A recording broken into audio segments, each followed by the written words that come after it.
I remember being in grade school one fall, third grade, I think it was, and a note went home to our parents that everyone in the school would get vaccinated for rubella. My folks signed the permission slips and shots would be in a few weeks.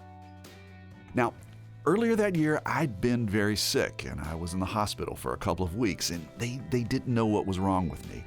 And to find out what was going on, there were a lot of tests with lots of needles. And as a result, I developed a profound fear of them. I mean, to tell you the truth, still to this day, needles freak me out. The day of the shot, I remember all the kids lining up to walk down the hall and into the lunchroom where nurses were administering the shot with an injection gun. And the nurse would take that gun and punch a bit of the vaccine in every kid's upper arm. And when it was my turn, I just couldn't do it. I remember the school nurse trying to talk me into it, but I just wouldn't budge. I remember her being really nice and kind before, but after I continued to refuse the shot, she angrily marched me back to my classroom. And when we got there, she shoved me down to the seat of my desk and then ripped up the papers that were to go back to my parents to tell them how the shot had gone. And I remember all the kids staring at me, and some of them giggled. I was humiliated. I was the kid who wasn't vaccinated. From West Virginia Public Broadcasting and PRX, this is Us and Them. It's the podcast where we tell stories from America's culture divides. I'm Trey Kay. Full disclosure, my mother took me to the doctor and I did get a rubella shot. Although I have no memory of doing that, but as you now know, I do have a very full and vivid memory about not getting a shot at school. I've recalled this story because I've thought a lot about vaccinations over the years. When I first started imagining and planning the Us and Them program, I remember thinking about the issues that we'd dig into.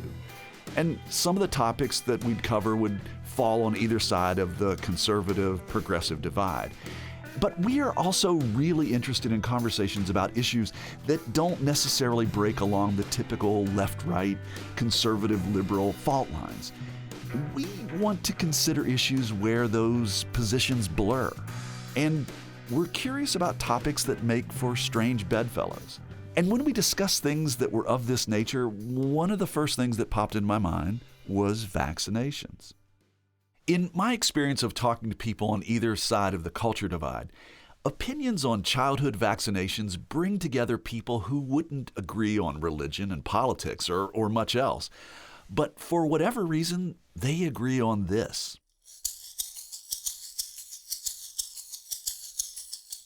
I recently read an op-ed on the wonderful website 100 Days in Appalachia, and it was about vaccinations in West Virginia and Mississippi. Now, those are two states with some unenviable positions on national rankings. Both states have high poverty rates and low education achievement scores. They also have higher rates of cancer, addiction, overdose, and premature mortality than the rest of the country. However, this article spotlights West Virginia and Mississippi as national leaders for something unexpected: vaccinating children against contagious diseases. The article interested me so much that I wanted to speak with the author.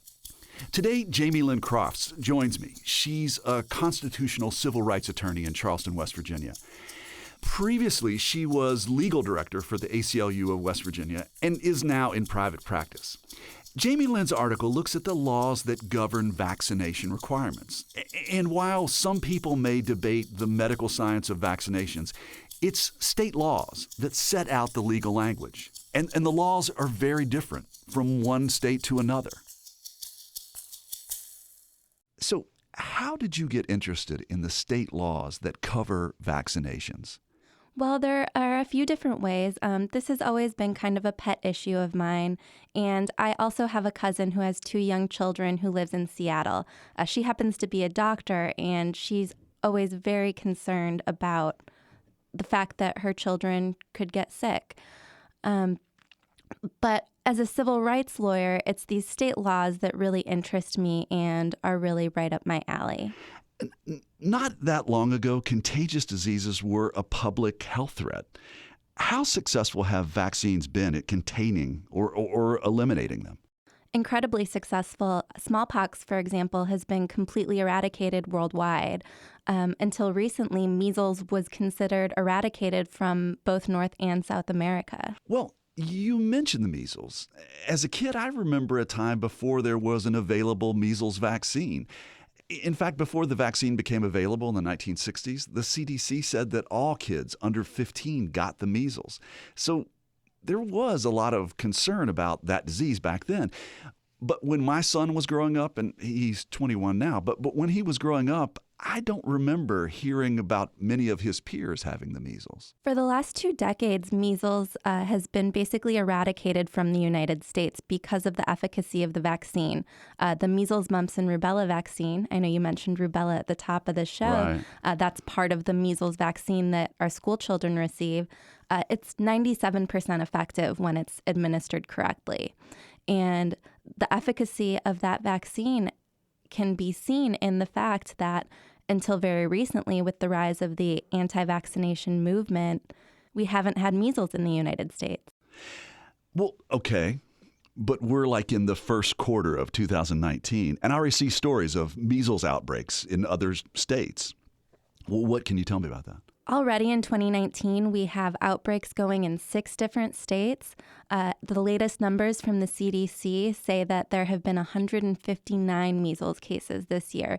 And if that continues, we could see some really drastic numbers in the U.S. as far as measles this year. Well, why are these numbers cropping up? A big reason is that a lot of parents are concerned about vaccines and not vaccinating their children. Where is this happening? The biggest outbreak that we've seen so far is in Washington State, in the corner right near Portland, Oregon. There's also been another outbreak in Oregon this year, and we've also seen an outbreak in Illinois and 2 in New York.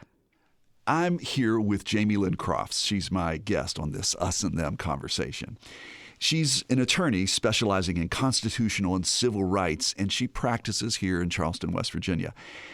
She's researched state laws that require childhood vaccinations and how they're different across the country. Now, Jamie, you mentioned vaccination laws playing a current role in the outbreak of measles in Washington State. What other reasons do parents give for not wanting to vaccinate their children? It varies, but the main reason a lot of parents cite is that they believe vaccines can cause autism. Sometimes their reasons are based on religion, and sometimes they're just based on a belief or a dislike of vaccines. An Arizona legislator just recently said that they believed vaccines were communist. Really? Yes, a lawmaker in the state of Arizona. So it can really vary pretty widely. Vaccination laws vary by state, and there are a couple of different ways that they can vary. Every state except for West Virginia, Mississippi, and more recently California allows for a religious exemption for school children. Okay. So that means that, for example, Christian scientists who don't believe in medical intervention can get an exemption and still send their kids to public school. Those 3 states have eliminated that religious exemption. There are also another 17 states that, in addition to their religious exemption, allow for what's called a personal belief exemption. And so that would cover things like a parent believing that vaccines cause autism. I might be, I'm not a medical person, I'm not a doctor, and you're not either. But just as you're kind of explaining it to me, how is it that vaccinations work to protect the public? So the first way that vaccinations work is the obvious way. When you are vaccinated for something, you're likely inoculated from the disease. You're inoculated from, right, okay. The other way that vaccines work is through something that's called herd immunity. And there are always going to be people in every society who can't receive vaccinations for one reason or another. Infants who are too young, people who have compromised immune systems, either because of autoimmune disease or chemotherapy. Okay. And if a high enough percentage of the population is inoculated, it will protect those more vulnerable people from contracting the diseases. What goes into creating the state laws, and who's involved? The state laws are generally created by the state legislators. And again, that process varies a little based on the state, but generally a new law would have to go through both houses of the legislature and then be signed by the governor of a state. And you're going to have a lot of special interest groups that are involved when it comes to an issue like vaccines, whether it's parents who are concerned about vaccines or doctors who are promoting them. When you click on Jamie's opinion piece on the website 100 Days in Appalachia, there's a photo of parents protesting outside the state capitol in Olympia, Washington. There are moms holding babies and signs that say separate pharma and state.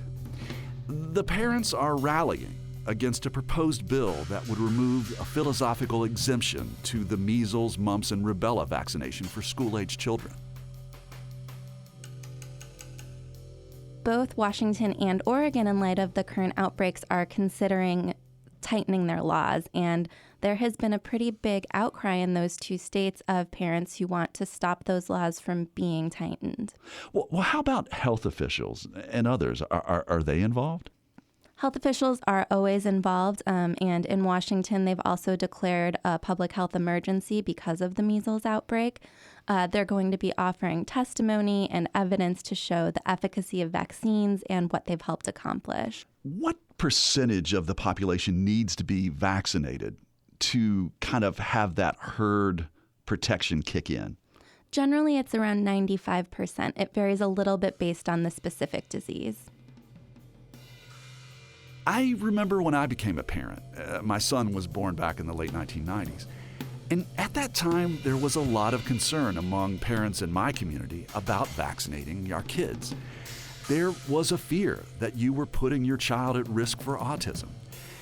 I had a good friend at the time whose son was autistic, and he was convinced that it was caused by the vaccination they'd given him. I remember my wife and I having a conversation with the pediatrician to discuss the pros and cons of doing it, and ultimately we decided to do it.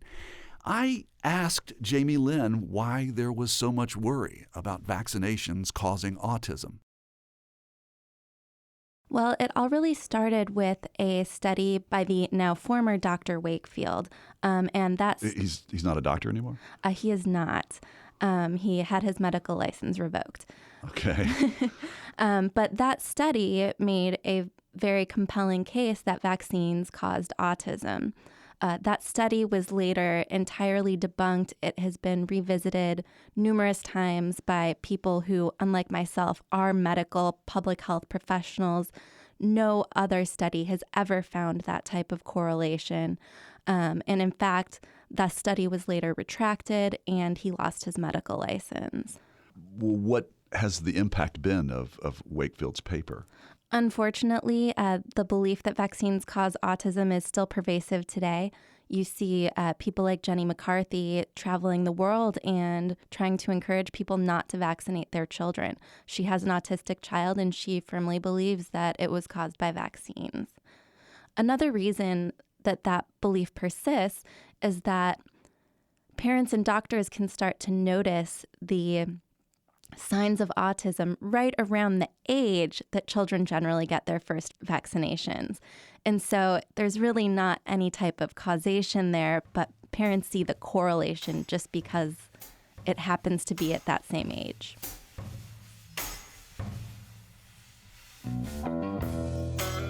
We'll learn a little more after the break how vaccination laws in Mississippi, West Virginia, and California differ from other states, and how that affects state vaccination rates.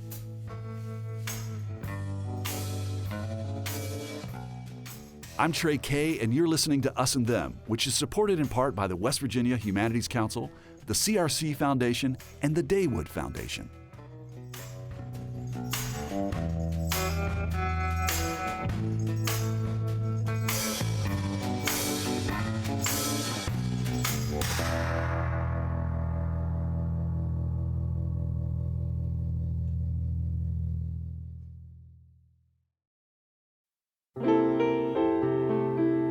Music lifts us up and brings us together, even when we can't get together in person. Mountain Stage brings you live performances on the air, online, and in our podcast. They remind you how it feels to be in a live audience listening to live music.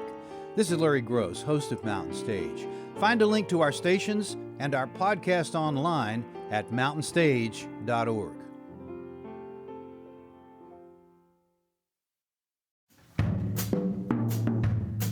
I'm Trey Kay, and you're listening to Us and Them.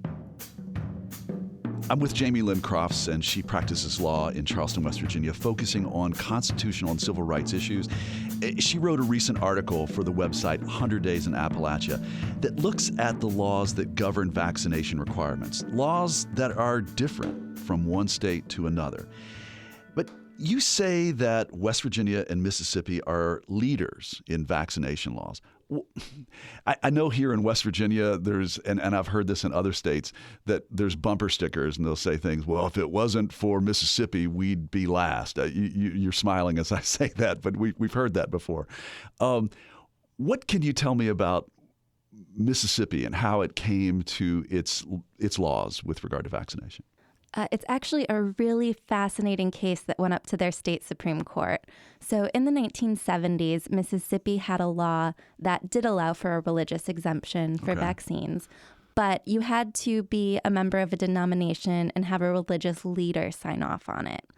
And so a father challenged that law, saying it was unconstitutional because he shouldn't have to be a member of a denomination. And so he said, I should be able to be exempted from this vaccine requirement, even though I don't have a religious leader to sign off on. Okay. And the case went up to the Mississippi Supreme Court, and they not only denied the man's request, they actually invalidated the religious exemption entirely. Wow, that's an expansive ruling, right? It was, but their reasoning was really fascinating, and also, frankly, something that impact litigation professionals like myself should think about when they're bringing their own cases. The court said that the religious exemption was unconstitutional because by not vaccinating their school children, these people were putting the rest of the state at risk. Okay.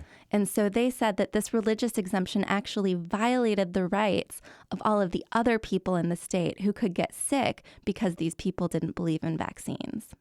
I mean, that's really a fascinating story. It is.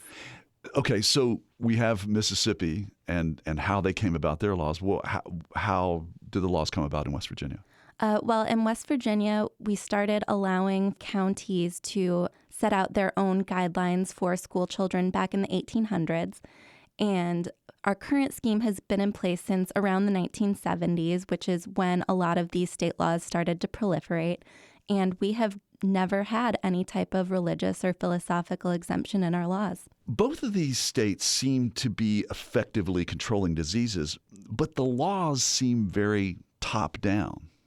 In these times where there seems to be a good amount of distrust and antipathy directed towards government, are there efforts to continue to change these laws, to kind of challenge this top-down approach to vaccination policy? Oh, of course. Every year, West Virginia and Mississippi see legislation introduced that would weaken their laws, generally by allowing some sort of religious or philosophical exemption. In Mississippi 2 years ago, one of those bills did start to move but was eventually shot down. But in both states, those efforts have been resisted, and neither state has allowed any type of weakening of their vaccination laws to go into effect. You say that West Virginia and Mississippi have the strongest laws with regard to vaccinations. And yet you also say that in West Virginia, every year there is a challenge to weaken those laws, to make it so that people can claim exemptions, et cetera. How come those laws never kind of take hold? Well, we always have doctors in charge of our health committees. So you're saying that like the legislators, the people who run the legislature here in West Virginia, they appoint physicians, people of science to actually chair these committees that have to do with public health? Right. The Speaker of the House and the Senate President choose the chairs of the committees, and the chairs of the health committee here in West Virginia are always doctors, and they don't allow those bills to move forward in their committees. And that would speak to why that these efforts to kind of soften the laws or weaken them have just never taken hold. Exactly. If a bill can't get out of committee, it can't get to the floor, and it can't become law. Do many other states have strict laws? Well, in 2016, after the measles outbreak at Disneyland in Southern California, California removed their religious and philosophical exemptions and tightened their laws to look a lot more like West Virginia and Mississippi. I find that really interesting. Several months ago, I was working on a project with producers at KCRW in Santa Monica, California, and we were trying to have a conversation between a red state like West Virginia and a more progressive liberal region like Southern California, and trying to have those regions have a better understanding of one another. And my take on West Virginians is that they felt that Californians were uniformly liberal and progressive and out of touch with the mainstream of America. And what we have here in the example that you give is that California took a very conservative action. It did.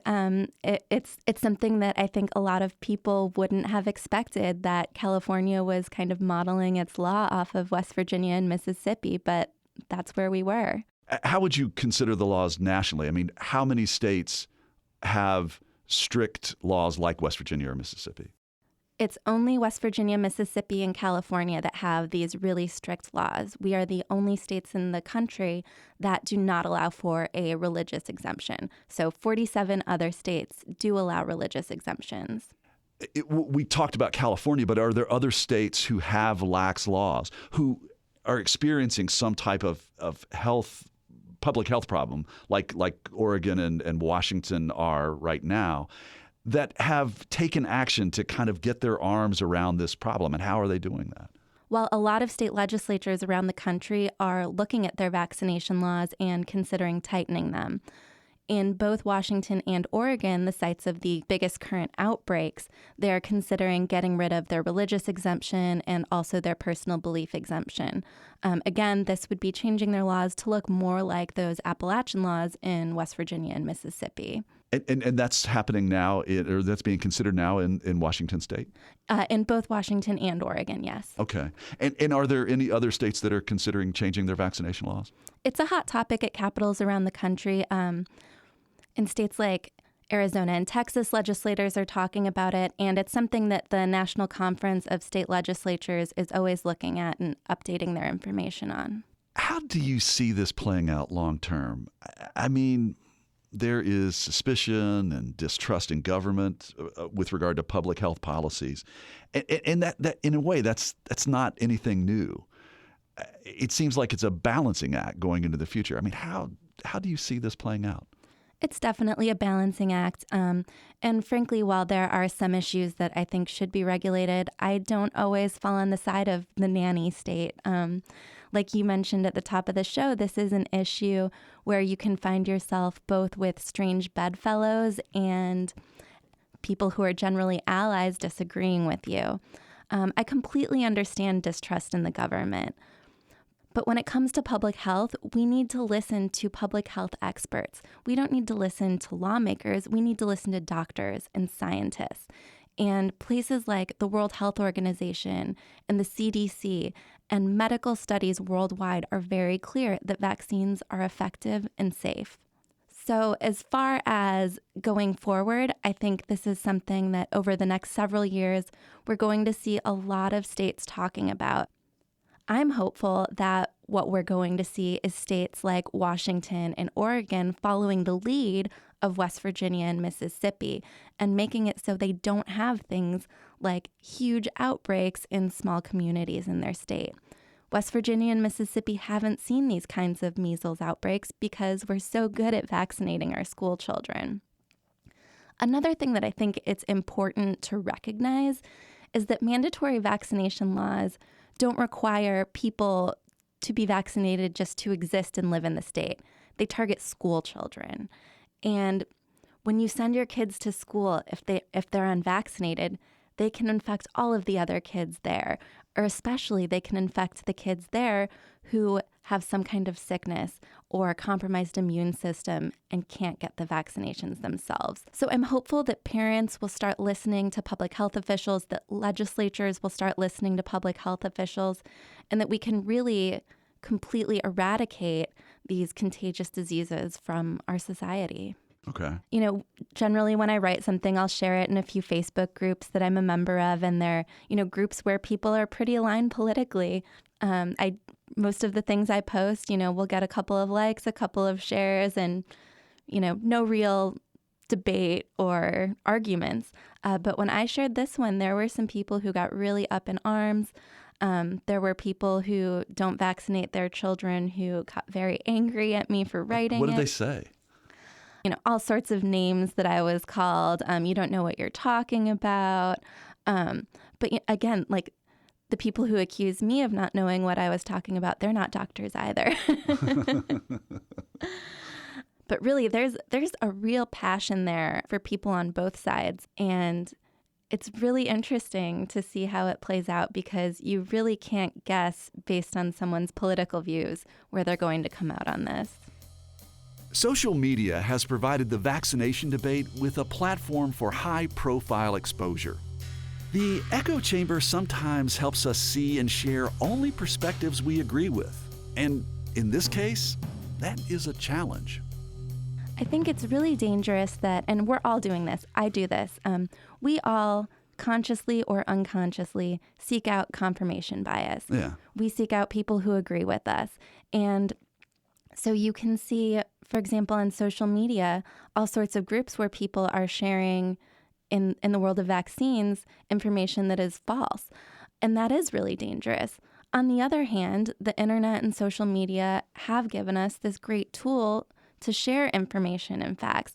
So I think it's important for everyone when they're looking at, the feed that they've curated or the news that they're consuming, to make sure that they're not only, for example, reading things they agree with. That's why I've been interested in knowing, instead of looking at the people who oppose vaccinating their kids as dangerous kooks, what is it we can learn from them? I think there are a few things we can learn. I think we can see the importance of political engagement. Even when I disagree with people, I love to see regular citizens going up to their lawmakers and talking to them about their concerns.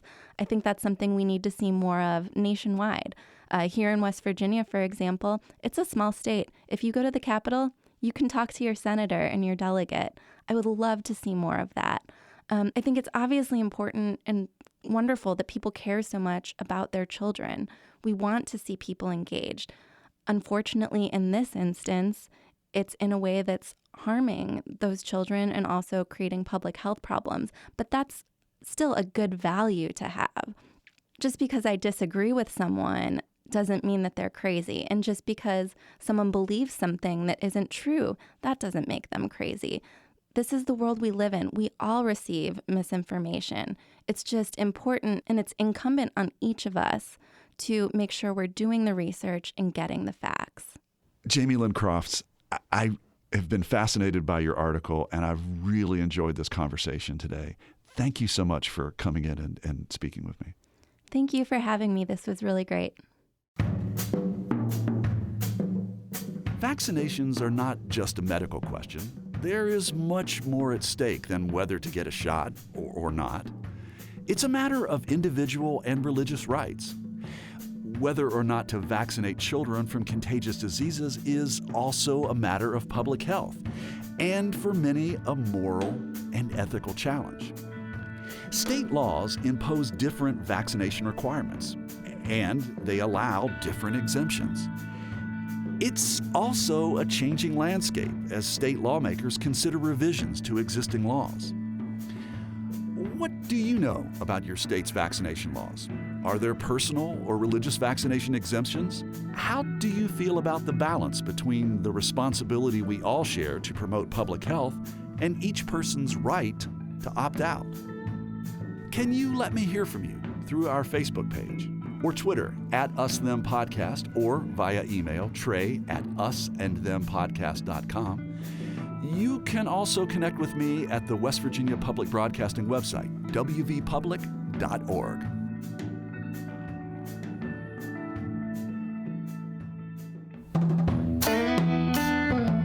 You've been listening to Us and Them. Our team for this show is me, Trey Kay, and Kate Smith. Special thanks to Ashton Mara of 100 Days in Appalachia. Michael Lipton and Tristam Lozow wrote and performed the Us and Them show music. Mark Lerner designed our logo. The wonderful people at PRX and West Virginia Public Broadcasting make Us and Them possible. So do grants from the West Virginia Humanities Council, the Corporation for Public Broadcasting, the CRC Foundation, and the Daywood Foundation. Us and Them was originally developed with assistance from the mentorship program at AIR, the Association of Independents in Radio. We'll see you next time on Us and Them. Support for this podcast comes from the Corporation for Public Broadcasting.